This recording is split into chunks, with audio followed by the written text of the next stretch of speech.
Hi everyone, welcome back to the 12th episode of WashU Nephrology web episodes. I can't believe it's been one whole year since we launched this project. I want to thank all of you for viewing this and for all the incredible support I've received from viewers, residents, fellow students from around the world, in addition to everyone who's helped me get this project off the ground in the nephrology social media community. You guys have been invaluable.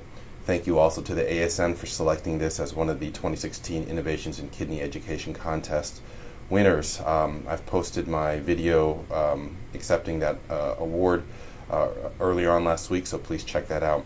We're going to do a new format here called Nephrology Equations, and I'm going to delve deeper into the free water deficit and hopefully help you understand that formula and where it comes from. Before we go on, I'd like to give you all fair warning. In March of this year will be Neph Madness 2017. For those of you who aren't aware of what Neph Madness is, it's kind of a hybrid between March Madness, NCAA basketball, and nephrology, where you get to create a bracket of nephrology topics and learn a lot of great new information along the way. It will be hosted by AJKD blog, which you should all check out, and more information on that will be forthcoming in March. So I'd like to start with a case which exemplifies a lot of I think the important concepts about the free water deficit. So this is a 65-year-old male with squamous cell lung cancer who's admitted for resection.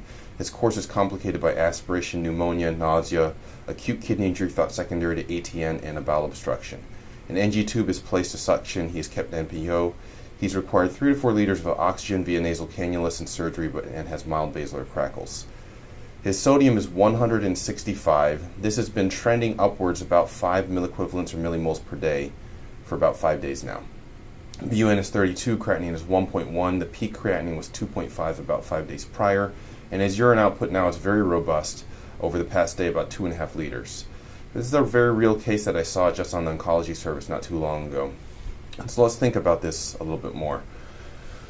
We all remember probably from med school when we were first introduced the concept that the sodium concentration in our blood is a surrogate for the amount of water that we have, because sodium is the major component of osmolality.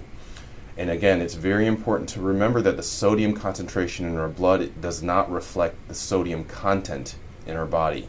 It reflects the water content. So cases of hyponatremia are universally too much water, and cases of hypernatremia are universally not enough water. Now, there are a few weird situations where you actually do have not enough sodium or too much sodium leading to these problems, but let's focus on the concept of water balance as a reflection of sodium. So here is a schematic which I hope can kind of demonstrate this for you. If you look at this picture, each of these boxes represents 1 milliequivalent of sodium, and this is a 14 by 10 grid, so 140 milliequivalents of sodium. So look at the top left box, which is 140 milliequivalents of sodium, and imagine that this is diluted in 1 liter of water. And so if you were to calculate the concentration, that would come out to 140 milliequivalents per liter. That's pretty straightforward. If you look at the bottom right, same 140 milliequivalents, but instead of dissolving this in a liter of water, you're only dissolving this in 850 cc's. And so if you calculate the concentration there, it would actually be 165 milliequivalents per liter, as this patient has. So simply reducing the water content by 15% increases the serum sodium concentration without varying the sodium content. This is a problem of not enough water, and so we need to give this patient water. And so this is where we turn to the equation known as the free water deficit. So to calculate the free water deficit, you also need to know the patient's total body water, which is a reflection of his weight.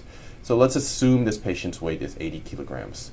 And the question is, what's the patient's water deficit? So many of you would probably turn to this handy book that I've used over the years, Pocket Medicine. And if you look into that Pocket Medicine book, you have a free water deficit equation, which is here, the total body water times serum sodium minus 140 over 140.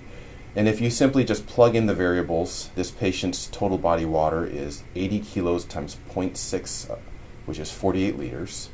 His serum sodium is 165 minus 140 divided by 140, and you get 8.5 liters. But let's think about this a little differently so that we can really understand where that equation comes from. We already told you this is a water deficit, not a problem with sodium. The total number of sodium molecules in this patient is constant, and the rise in serum sodium is due to concentration due to water loss. So how much water do we need to add back to this patient to dilute his current sodium content back down to normal? That's how you should think about the free water deficit equation to understand why we are doing this. So let's derive this equation. It's really very simple. Same variables. 165 is his sodium concentration, the weight's 80, so his total body water is 48 liters. So let me see if I can get the pointer to work here. If you calculate the total number of sodium molecules in his body, he has 165 millimoles per liter and 48 liters, which leads to 7,920 millimoles. Again, the sodium content is the same. How much water do you add back to that to dilute his serum sodium back down to normal? So normal serum sodium, if we want to get him back down to 140, we need to take 140 millimoles per liter multiplied by water, his current body water, which is 48, and add X liters of water to reach the same sodium concentration. So if you rearrange this and solve for X, you come out to 8.5 liters, which is essentially what the free water deficit is. This is how you derive that. This is important to do clinically because we oftentimes have to decide on rates of fluid repletion, but if you want to just guesstimate this, there's really only two variables, the patient's sodium and the total body water. So here's a really fast clinical shortcut to use so that you can just walk around the ICUs and look at patient sodiums and guesstimate their free water deficits and sound really smart. So you subtract the difference between the patient's sodium and 140. You divide that by 3, and that's pretty much their free water deficit. If they're really big, you're going to adjust that number up a little bit. If they're really small, you're going to adjust that number down a little bit. So let's take this patient. You have 165 minus 140, that's 25. 25 divided by 3 is about 8.3. And he's a pretty normal weight, so that comes out to about the same as the actual calculation. If the patient were really big, you might fudge this up to 9. If they're really small, you might bring it down to 7. And so this is a really quick and easy way to calculate that. How do you replace the water? Well, obviously, oral intake is the easiest way, and if you had adequate oral intake, an intact thirst mechanism, and access to water, you would not become hypernatremic in the first place.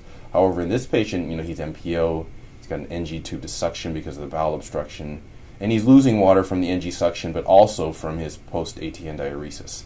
So oftentimes we have to give intravenous D5W. And I just want to take 1 minute to talk about why we use that. So when you give D5W, you should think of that as a hypotonic solution. And it really is the ultimate hypotonic solution. Sterile water also is a hypotonic solution, but we can't give that directly intravenously because it would lyse the red blood cells. So we have to give something into that liter of water that is has active osmolar content, which we use sugar. But when you give that liter of D5W, that sugar is metabolized immediately by the liver, and you're left with a liter of water. So in essence, a liter of D5W has no active osmolality. Now, why do we use D5W? Well, D5W means it's 5% dextrose, which means that it's 5 grams per deciliter, which means 50 grams per liter. Now, if you recall the molecular weight of dextrose, it's 180 grams per mole. This number might look familiar if you are calculating serum osmolality. Remember, you would take the patient's serum glucose and divide by 180, and that's because the molecular weight of glucose is 180. So if you calculate the amount of osmolality the sugar gives, 50,000 millimoles divided by 180 gives you 270 millimoles per liter. So it is isoosmolar. It's isotonic at the time of infusion. But again, that sugar is transient, it's metabolized, and you're left with the water. And that's why we use D5W.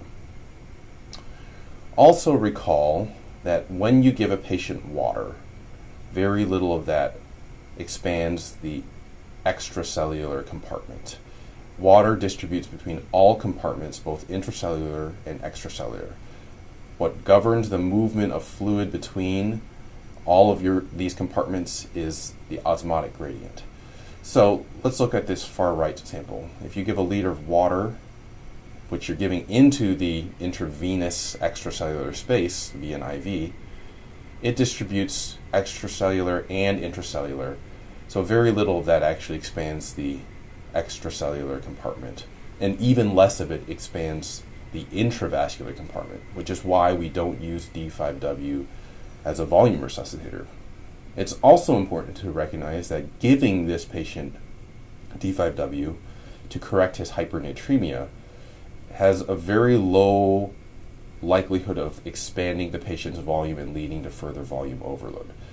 So if you gave this patient a liter, only 10% of that would actually expand the intravascular volume. About 20% of that would go into the interstitial volume, and the remainder would go into the intracellular component. Contrast this with normal saline, which is our volume resuscitator. All of that remains in the extracellular compartment, distributed between the intravascular and the extravascular or interstitial space. So I hope that helps to understand hypernatremia, the free water deficit, and how to go about it. You've got the shortcut for using this quickly. Hopefully you understand the equation a little bit more. We'll be back with plenty more renal pathology. I'd like to also do another nephrology equations on maybe the urine protein to creatinine ratio. You know where to follow me on Twitter at Maximal Change. Please subscribe to our YouTube channel, WashU Nephrology. Suggestions, feel free to email me. Again, thanks for all of your incredible support. I really love doing this. I look forward to recording this again, and I'll see you all in the new year. Thanks, guys.